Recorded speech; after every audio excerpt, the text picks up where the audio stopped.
नमस्कार दोस्तों, स्वागत है आपका साहित्य सागर में। आज के इस वीडियो में आप सुनेंगे मुंशी प्रेमचंद की कहानी परीक्षा। अगर आपको ये कहानी अच्छी लगती है तो वीडियो को लाइक करें और चैनल को सब्सक्राइब ज़रूर करें। तो चलिए कहानी की शुरुआत करते हैं। जब रियासत देवगढ़ के दीवान सरदार सुजान सिंह बूढ़े हुए तो परमात्मा की याद आई। जाकर महाराज से विनय की कि दीनबंधु दास ने श्रीमान की सेवा 40 साल तक की है। अब मेरी अवस्था भी ढल गई। राजकाज संभालने की शक्ति नहीं रही। कहीं भूल चूक हो जाए तो बुढ़ापे में दाग लगे, सारी जिंदगी की नेक नामी मिट्टी में मिल जाए। राजा साहब अपने अनुभवशील नीति कुशल दीवान का बड़ा आदर करते थे। बहुत समझाया, लेकिन जब दीवान साहब ने ना माना तो हार कर उनकी प्रार्थना स्वीकार कर ली। पर शर्त यह लगा दी कि रियासत के लिए नया दीवान आप ही को खोजना पड़ेगा। दूसरे दिन देश के प्रसिद्ध पत्रों में यह विज्ञापन निकाला कि देवगढ़ के लिए एक सुयोग्य दीवान की ज़रूरत है। जो सज्जन अपने को इस पद के योग्य समझे वे वर्तमान सरकार सुजान सिंह की सेवा में उपस्थित हों। यह जरूरी नहीं है कि वे ग्रेजुएट हों, मगर हष्टपुष्ट होना आवश्यक है। मंदाग्नि के मरीज को यहाँ तक कष्ट उठाने की कोई ज़रूरत नहीं। 1 महीने तक उम्मीदवारों के रहन सहन आचार विचार की देखभाल की जाएगी। विद्या का काम परंतु कर्तव्य का अधिक विचार किया जाएगा। जो महाशय इस परीक्षा में पूरे उतरेंगे वे इस उच्च पद पर सुशोभित होंगे। इस विज्ञापन ने अपने सारे मुल्क में तहलका मचा दिया। ऐसा ऊंचा पद और किसी प्रकार की कैद नहीं, केवल नसीब का खेल है। सैकड़ों आदमी अपना अपना भाग परखने के लिए चल खड़े हुए। देवगढ़ में नए नए और रंग बिरंगे मनुष्य दिखाई देने लगे। प्रत्येक रेलगाड़ी से उम्मीदवारों का एक मेला सा उतरता। कोई पंजाब से चला आता था, कोई मद्रास से। कोई नई फैशन का प्रेमी, कोई पुरानी सादगी पर मिटा हुआ। पंडितों और मौलवियों को भी अपने अपने भाग्य की परीक्षा करने का अवसर मिला। बेचारे सनद के नाम रोया करते थे। यहाँ उसकी कोई ज़रूरत नहीं थी। रंगीन एमामे, चोगे और नाना प्रकार के अंगरखे और कंटोप देवगढ़ में अपनी सज धज दिखाने लगे। लेकिन सबसे विशेष संख्या ग्रेजुएटों की थी, क्योंकि सनद की कैद ना होने पर भी सनद से पर्दा तो ढका रहता है। सरदार सुजान सिंह ने इन महानुभावों के आदर सत्कार का बड़ा अच्छा प्रबंध किया था।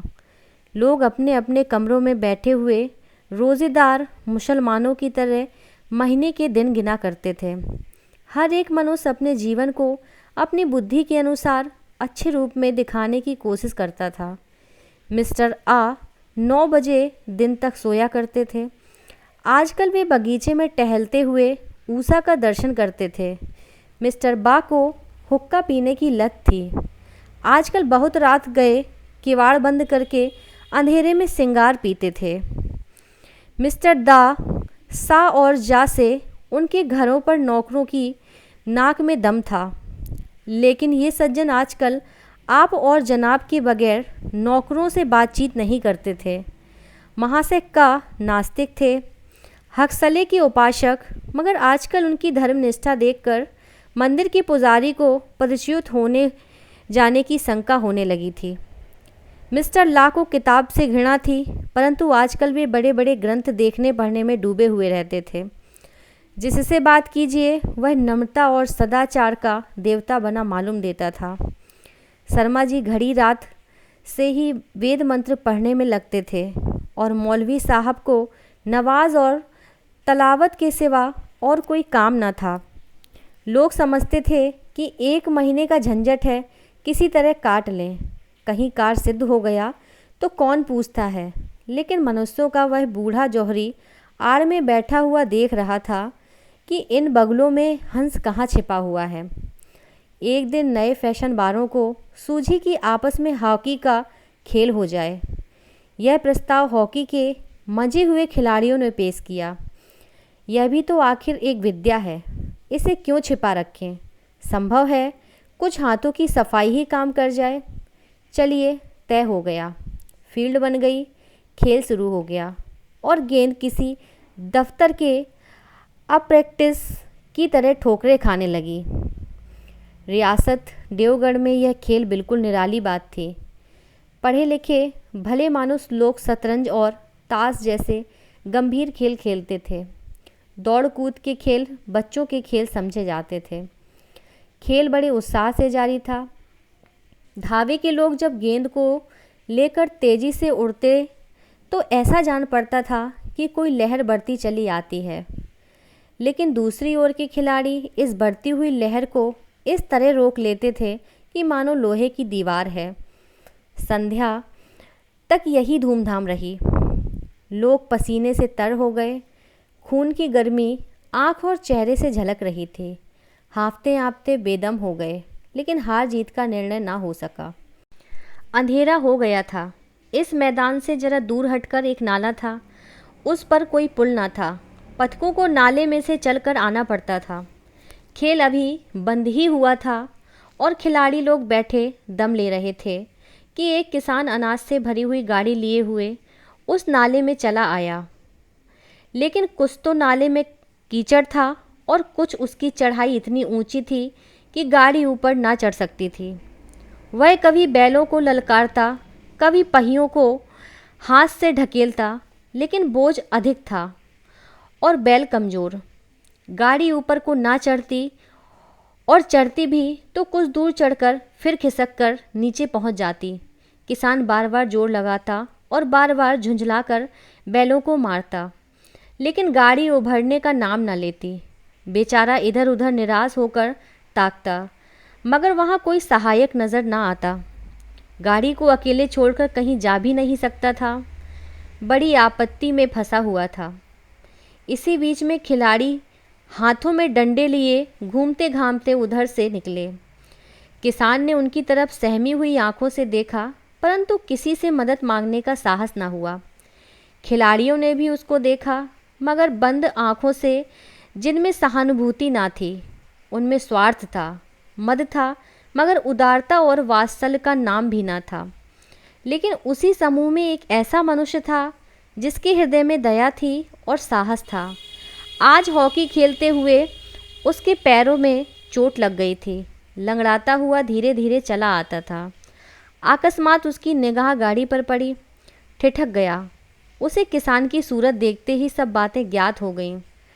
डंडा एक किनारे रख दिया, कोट उतार डाला और किसान के पास जाकर बोला, तुम्हारी गाड़ी निकाल दूं? किसान ने देखा, एक गट्ठे हुए बदन का लंबा आदमी सामने खड़ा है। झुककर बोला, हुजूर, मैं आपसे कैसे कहूँ? युवक ने कहा, मालूम होता है तुम यहाँ बड़ी देर से फंसे हो। अच्छा, तुम गाड़ी पर जाकर बैलों को साधो, मैं पहियों को ढकेलता हूँ, अभी गाड़ी ऊपर चढ़ जाती है। किसान गाड़ी पर जा बैठा। युवक ने पहिए को जोर लगाकर उकसाया। कीचड़ बहुत ज़्यादा था। वह घुटने तक ज़मीन में गड़ गया, लेकिन हिम्मत ना हारी। उसने फिर जोर दिया। उधर किसान ने बैलों को ललकारा। बैलों को सहारा मिला, हिम्मत बन गई। उन्होंने कंधे झुकाकर एक बार जोर किया तो गाड़ी नाले से ऊपर थी।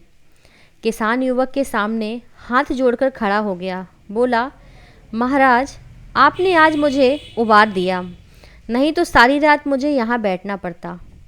युवक ने हंसकर कहा, अब मुझे कुछ इनाम देते हो? किसान ने गंभीर भाव से कहा, नारायण चाहेंगे तो दीवानी आपको ही मिलेगी। युवक ने किसान की तरफ गौर से देखा। उसके मन में एक संदेह हुआ, क्या यह सुजान सिंह तो नहीं है? आवाज़ मिलती है, चेहरा मोहरा भी वही। किसान ने भी उसकी ओर तीव्र दृष्टि से देखा। शायद उसके दिल के संदेह का भांप गया हो। मुस्कुराकर बोला, गहरे पानी में बैठने से ही मोती मिलता है। निदान महीना पूरा हुआ। चुनाव का दिन आ पहुंचा। उम्मीदवार लोग प्रातःकाल से ही अपनी किस्मतों का फैसला सुनने के लिए उत्सुक थे। दिन काटना पहाड़ हो गया। प्रत्येक के चेहरे पर आशा और निराशा के रंग आते थे। नहीं मालूम आज किसके नसीब जागेंगे, ना जाने किस पर लक्ष्मी की कृपा दृष्टि होगी। संध्या समय राजा साहब का दरबार सजाया गया। शहर के रईस और धनाढ्य लोग, राज के कर्मचारी और दरबारी तथा दीवानी के उम्मीदवारों का समूह सब रंग बिरंगी सज-धज बनाए दरबार में आ बिराजे। उम्मीदवारों के कलेजे धड़क रहे थे। जब सरदार सुजान सिंह ने खड़े होकर कहा, मेरे दीवानी के उम्मीदवार महाशयों, मैंने आप लोगों को जो कष्ट दिया है उसके लिए मुझे क्षमा कीजिए। इस पद के लिए ऐसे पुरुष की आवश्यकता थी जिसके हृदय में दया हो और साथ साथ आत्मबल। हृदय वह जो उदार हो, आत्मबल वह जो आपत्ति का वीरता के साथ सामना करे। और इस रियासत के सौभाग्य से हमें ऐसा पुरुष मिल गया।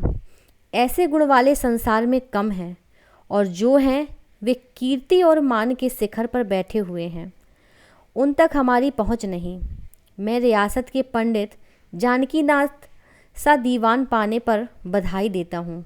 रियासत के कर्मचारियों और रईसों ने जानकीनाथ की तरफ देखा। उम्मीदवार दल की आंखें उधर उठीं, मगर उन आँखों में सत्कार था, इन आँखों में ईर्ष्या। सरदार साहब ने फिर फरमाया, आप लोगों को यह स्वीकार करने में कोई आपत्ति न होगी कि जो पुरुष स्वयं जख्मी होकर भी एक गरीब किसान की भरी हुई गाड़ी को दलदल से निकालकर नाले के ऊपर चढ़ा दे, उसके हृदय में साहस, आत्मबल और उदारता का वास है। ऐसा आदमी गरीबों को कभी ना सताएगा। उसका संकल्प दृढ़ है जो उसके चित्त को स्थिर रखेगा। वह चाहे धोखा खा जाए, परंतु दया और धर्म से कभी ना हटेगा।